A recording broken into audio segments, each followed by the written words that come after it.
welcome to the Deep Dive. Today we're diving into something pretty out there. Alien abduction. Definitely a shift from our usual topics. Yeah, but we're looking at it through a specific lens. The work of the late Dr. John E. Mack. He was a Harvard psychiatrist, highly respected. We're digging into his 1994 book, Abduction, Human Encounters with Aliens. The goal here is really to unpack his view on this very debated phenomenon. Right. Understand his approach, the evidence he looked at, how he interpreted it all. Exactly. So you get the core of Mack's work without having to read the whole thing yourself. And it's fascinating because Mack came from such a solid academic background. It wasn't like he was predisposed to believe this stuff. Not at all. I mean, alien abduction, it definitely makes you pause, right? Yeah. But Mack's credibility is key here. This guy won a Pulitzer Prize. He was a professor of psychiatry at Harvard Medical School. Deep expertise in child psychology, adolescent psychology, even the psychology of religion. Yeah, his whole career involved looking at how really profound experiences can change how people see the world. He studied things like ethno-national conflict, the Cold War. Understanding different perspectives was his thing. So he had this background in exploring how connections, how intense experiences shift worldviews. Which is really relevant when you think about how he ended up studying abduction claims. Okay, so how did he get into it? Well, around 1990, when these stories first really got his attention, he was pretty skeptical. Like most in his field would be, you'd assume. Totally. His first thought was, okay, this must have psychological roots. Standard psychiatry, right? Right. He admitted himself that, aliens visiting Earth just wasn't part of his reality framework. But that skepticism is important, isn't it? It shows he didn't start with a belief he was trying to prove. Definitely. The big turning point seems to have been when he encountered the work of Bud Hopkins. Ah, yes. Hopkins was another major researcher in this area. So Mack looked at Hopkins' research, saw some early case files, and something clicked. Or maybe unclicked. Yeah. Something shifted anyway. The patterns he saw started to make him question his initial psychological assumptions. And that's when he decided he needed to investigate this himself properly. And properly meant trying really hard to find conventional explanations first. Absolutely. He went through the list. Mental illness, people making things up, dreams, vivid nightmares. Sleep paralysis, maybe seizures, underlying trauma. The usual suspects, All the things psychiatry would typically look for to explain such unusual reports. But after looking really closely, Mack felt those explanations just didn't quite cut it. They didn't fully explain the consistency, the detail, the sheer impact these things had on people. So he started seeing it differently. Yeah, he began calling it an authentic mystery. Something that needed serious research because, it seemed to push the boundaries of what we think we know about reality. And that took some courage, you have to admit, going against the grain of his profession. For sure. To really listen to patients reporting things that challenged his own worldview, that's commitment. So what were these experiences like? What was the pattern Mack saw? Okay, so based on his work with hundreds of people, a sort of typical sequence started to emerge. A narrative structure. Right. It often kicked off with being unable to move, sometimes seeing a strange light, or feeling some kind of energy. Immobilization. Yeah. Then feeling like they were floating, maybe going right through walls, windows, car roofs. Wild stuff. And being taken somewhere. Usually onto what they felt was a craft, an alien ship. Some even described being moved from a smaller craft to a much bigger one. Okay. And once on board. That's where the examination part usually comes in. People describe these really intrusive procedures, almost like medical or surgical exams. Not pleasant, I gather. Definitely not. Lots of reports of probing, especially around reproductive systems, sperm or egg extraction, things like that, using strange instruments. Wow. Anything else besides the physical exams? Sometimes, yeah. Things like being put in simulated situations, almost like training or testing. Even reports of sexual encounters, though that's complex. And how did communication happen? You mentioned instruments, but was there talking? Mostly not. The overwhelming report was telepathy. Mind to mind. Exactly. Thought-to-thought communication. No spoken words needed.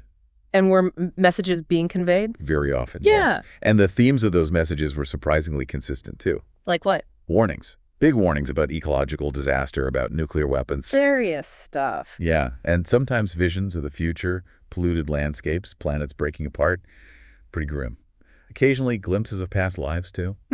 That's a lot to take in. And then there's the whole hybrid program idea. The interspecies breeding concept. Right. People reporting procedures related to reproduction, sometimes seeing what they believed were hybrid babies or beings, like a mix of human and alien. That's one of the most challenging aspects for many people to consider. Absolutely. And tied into all this is missing time.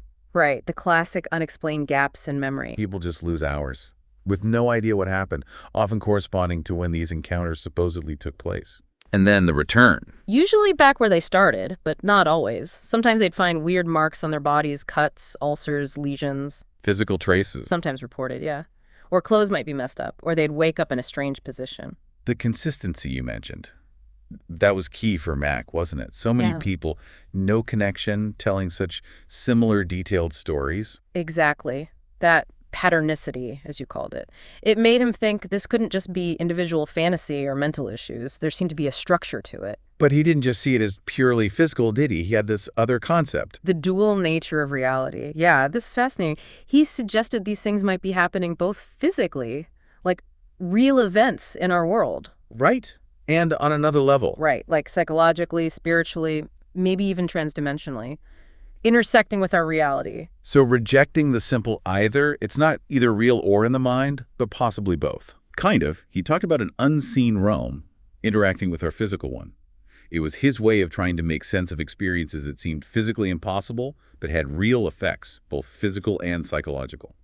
That's a pretty radical idea, trying to bridge that gap between the bizarre claims and the profound impact on people. It allowed for tangible effects, but also acknowledged maybe these things tap into consciousness, maybe realities beyond what science currently maps out. And the beings themselves. Who were people describing? The most common description by far was the Greys. The classic image. Yeah. Short, gray skin, no hair, those huge pear-shaped heads, big black almond eyes, skinny bodies, long arms. That image is really pervasive now. It is. Though Mack did note that people reported other types too, sometimes reptilians or tall, human-looking Nordics. But the Greys dominated his case files. Okay, so if these weren't caused by mental illness, what did Mack think about the people, the experiencers themselves? Well, he did thorough psychological checks. And his consistent finding was that these people did not show signs of major mental illness that could explain these specific, detailed stories. So not psychosis, not delusion in the clinical sense. Not according to his assessments. He called them ordinary Americans, sane, common people. He really stressed their sincerity. Their emotional reactions seemed appropriate to the disturbing things they described. And they often doubted themselves too, right? Exactly. They struggled with it, questioned their own sanity sometimes, which Mack felt was actually a sign of their sanity. That's a crucial point for his argument. If they're psychologically normal, their consistent weird stories become much harder to just dismiss. It counters that immediate, oh, they must be crazy reaction. And again, the consistency across different people. Different backgrounds, locations, no contact.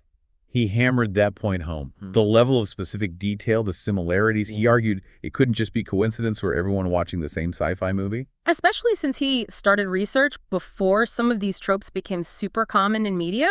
Right. Many details they reported weren't really out there in pop culture yet. It suggested they weren't just pulling from existing stories. Makes you wonder where the details were coming from. And then there's the transformation aspect.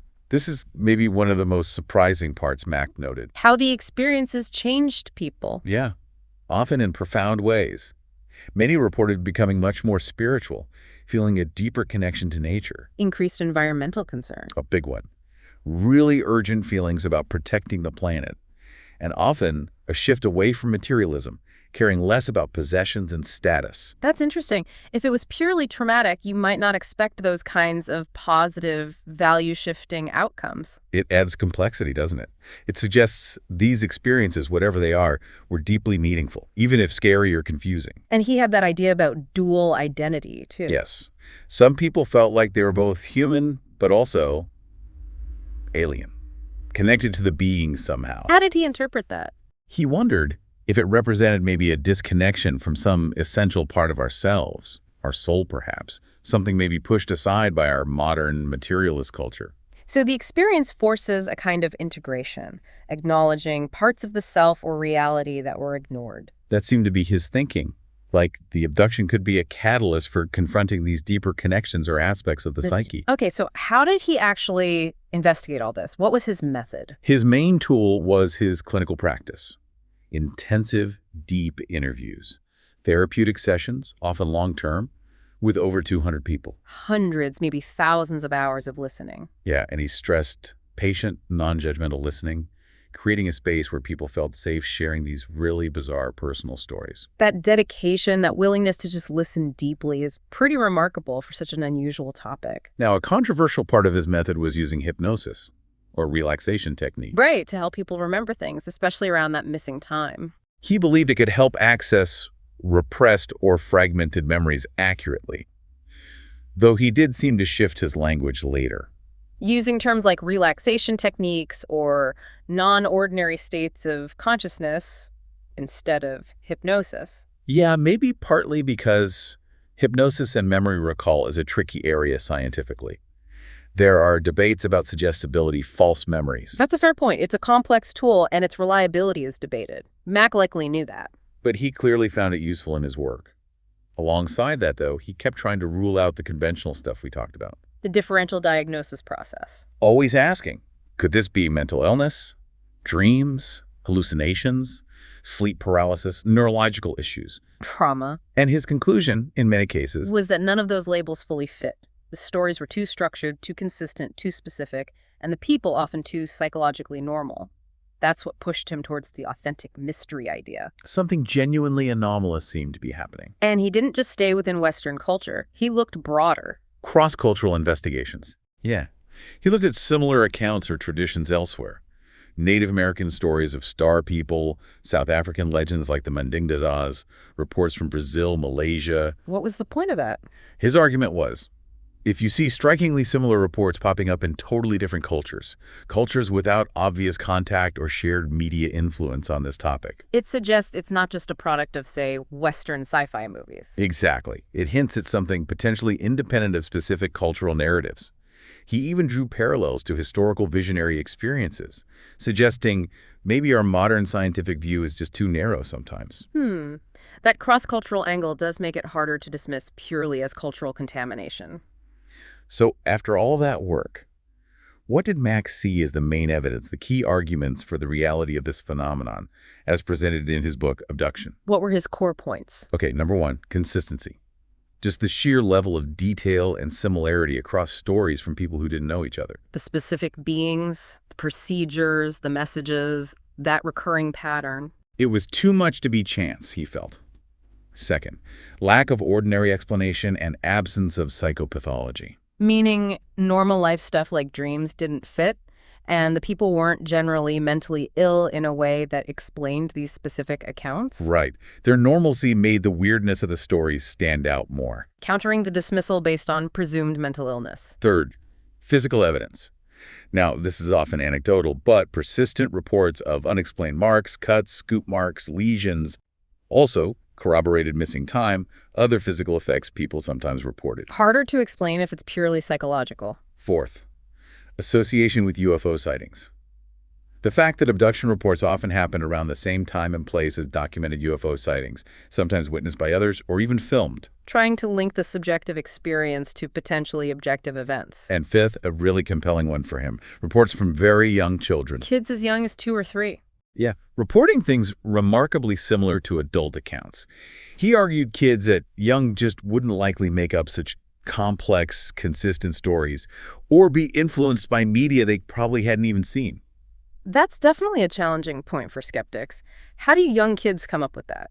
So Mack looked at all these factors together, the consistency, the lack of psychopathology, the physical traces, the UFO link, the kids' reports, and argued that conventional explanations like dreams or hallucinations just weren't enough. Especially since many said the experiences started when they were wide awake. Right. It was the convergence of all these points that led him to say, okay, something real, something unexplained is happening here. It's important to clarify, he wasn't claiming final, absolute proof in a lab coat sense, was he? No, not definitive scientific proof like finding a new particle. It was more like building a case, arguing the weight of the collective evidence pointed strongly towards a genuine phenomenon that science was mostly ignoring. A phenomenon demanding open-minded investigation, not dismissal. Which leads right into his bigger ideas, the implications he saw. Beyond just documenting the experiences. Yeah. He saw this whole thing as a direct challenge to our dominant worldview, materialism. The idea that only physical matter is real. Pretty much. He felt that view is too narrow, too restrictive. And he even suggested it contributes to global problems like the environmental crisis by making us feel disconnected. Disconnected from nature, from each other, maybe from deeper realities? That was his argument. He connected it back to his earlier work on societal issues. He thought materialism might be blinding us. Blinding us to other dimensions of reality, perhaps? So he called for a paradigm shift, a move towards a broader, more encompassing view of reality. Something like a transpersonal worldview. Exactly. One that could maybe incorporate insights from non-Western traditions, which often have very different ideas about consciousness, reality, non-human intelligence. Basically saying our current science might not have all the tools or concepts needed for this. Right. And what about the purpose? Why might this be happening according to the reports he gathered? He speculated on that based on what experiencers said. Yeah, purely based on their accounts. The hybrid program, for instance. Was it a literal attempt by aliens to survive or evolve? Or maybe symbolic communication about human transformation? Two very different interpretations. And the warnings about the environment, about nukes, seemed like urgent messages for humanity. A wake-up call. He wondered if the whole experience might be a kind of cosmic wake-up call, shaking us out of complacency, making us aware of bigger realities, our place in the cosmos. Connecting personal trauma to global issues and consciousness. And he came back to that dual identity idea. Maybe the experience forces people to reconnect with lost parts of themselves. Parts alienated by modern culture. Perhaps. And integrating those human and alien aspects could be part of the point, a path to wholeness. Linking the external event to internal psychological and spiritual growth. Ultimately, Mack's big argument was that this phenomenon, no matter how bizarre, forces us to fundamentally rethink who we are, what it means to be human, and where we fit in the universe. It shatters anthropocentrism, the idea that we're the only intelligent game in town. Exactly. It pushes us to consider other intelligences, other realities, and what contact might mean.